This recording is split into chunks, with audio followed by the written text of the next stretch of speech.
Hari ni kita akan belajar macam mana kita nak baling jauh.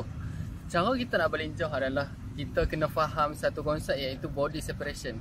Body separation tu apa dia? Body separation tu ada dekat tempat balingan lah. Cakra, peluhu, lembing, tugu besi. Dia ada separation antara lower body dengan upper body. Contoh macam lembing. Lembing, waktu kita nak baling, kita kena ada separation. Contoh, kita kena separate dulu. Tangan kat belakang lagi. Tapi semua yang bawah ni semua dah ke depan. Macam tu. So bila kita dapat body separation tu, kita dapat mencipta satu fenomena spring.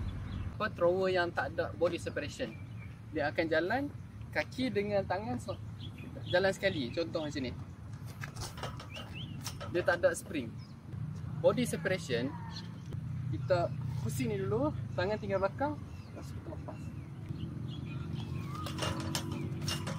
Tu lembing. Kalau contoh cakra pula.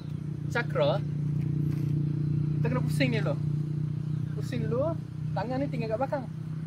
Lepas tu kita lepas. Contoh kalau cakra tu tak ada body separation, dia akan jadi macam tu. Tapi kalau ada body separation, dia akan dapat eksplosif yang lebih lah.